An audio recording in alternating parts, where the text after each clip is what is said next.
Hi, good day. This is Francis Miguel, your Chief Finance Officer at Alliance in Motion Global. My topic for today is NDO, New Distributors Orientation. Anyway, before I begin, many people ask me why I chose MLM industry to make it a full-time career over my profession as a computer engineer. At first, you have to ask me why.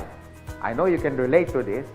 Even if you work every day, 8 hours a day, no time off, you cannot hire someone to do the job for you. But guess what? The boss will always make the money. You see, no work, no pay. It's always a linear income. But in MLM, I learned more than 20 years ago. They call it the law of leverage. Or in other words, multiplication of time through others. Leverage means you multiply your time. These are the things that rich people do that poor people don't. And I learned that at the age of 24. That's why I get rich. Someone asked me, if you want to leverage your time, why didn't I go to traditional business? Well, I witnessed at a young age, my grandparents went into construction business.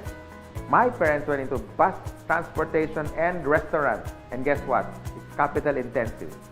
And other than that, you need a lot of experience to begin. And of course, there is so much risk. It's too risky. In traditional business, you always need a big capital. What if your neighborhood has a bigger capital, like if you have a sari-sari store, a small store, and then one day Shoe Mart came along in your area. So what happened? Small fish eaten up by a big fish. Nowadays, I have seen many traditional businesses close shop. They cannot cope up with rentals, with competition, and the important thing, innovation. And the worst part is, if you don't innovate, you're going to evaporate. Why? Because here is the trend. You can do business locally, but expand your market globally. Because nowadays, online is the thing. If you don't do that, soon enough, your game is over. But most businesses that went online survived. Now, I'm going to share to you my 24 years experience in this MLM industry. And this is what my presentation is all about. So what's the beauty and potential benefits of being involved in MLM industry? And here's the good news. You can start part-time. I started part-time, and most people that I met who became successful in this marketing business started part-time. And you can start small, a little about $300 to $400 to begin. And here's the encouraging part. Me and my business partners will guide you from how to get started to your success for free. Here are some tips for you to become successful, like my top 20 business partners did on their first 3 months. First tip, you have to overcome your fear and your doubts, because these are the killing machine inside of you. I guarantee that. How to overcome fear and doubt? By studying the facts. Our CEO has been awarded the top CEO of MLM in the whole world according to business.org. Our product provider is Nature's Way, based in Utah. And according to BIR, Bureau of Internal Revenue, we are ranked number 12 for 2015 as a taxpayer company. And here's the exciting part. We were awarded not once but twice in Guinness World of Records. Always remember, if you analyze too much, you get paralyzed. So I suggest get involved and take an action. Tip number 2, you have to take care of your attitude. For me, it's 80% attitude and 20% skills. Based on my experience and based on what I witnessed with the top 20 distributors, they have this good learning and listening attitude, or GLLA. You need to listen to your mentor and the professors in this business. You have to humble yourself and learn the basics, because we and your business partners, we're gonna mentor you and guide you for you to become successful in this business. My third tip, you have to have this belief system. Believe in our company, believe in the product by simply using it. Before you share it to others, you have to use it. And third, the people who will guide you and mentor you, especially the professors in this industry. These things are free. My fourth tip is all about commitment.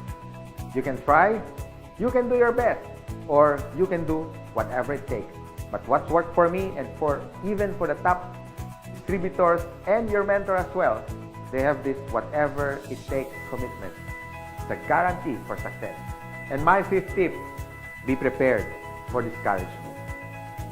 Some of them are your relatives. Surprisingly, they are your close friends, co-workers. I mean, they're everywhere. But here's my formula that worked for me.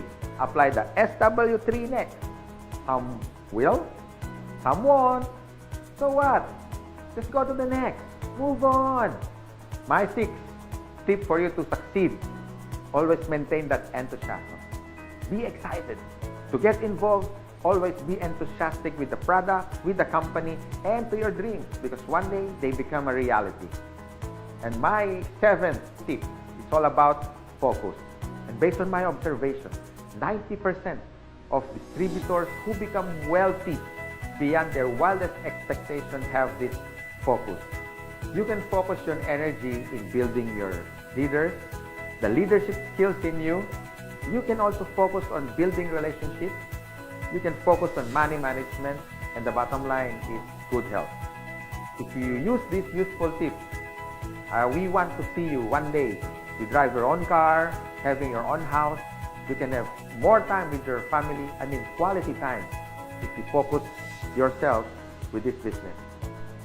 And this is my effective tip for you to succeed. You have to have a goal. So it's all about goal setting and be smart. It means specific, measurable, attainable, realistic, and of course, it has to have a time bound. I would suggest make a dream board because you are now practicing the law of attraction. Always remember, a goal is a dream with a deadline.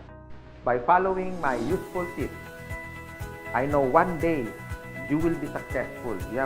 You can drive your own car, you can have your own house, more quality time with your family, more leaders that you develop along the way.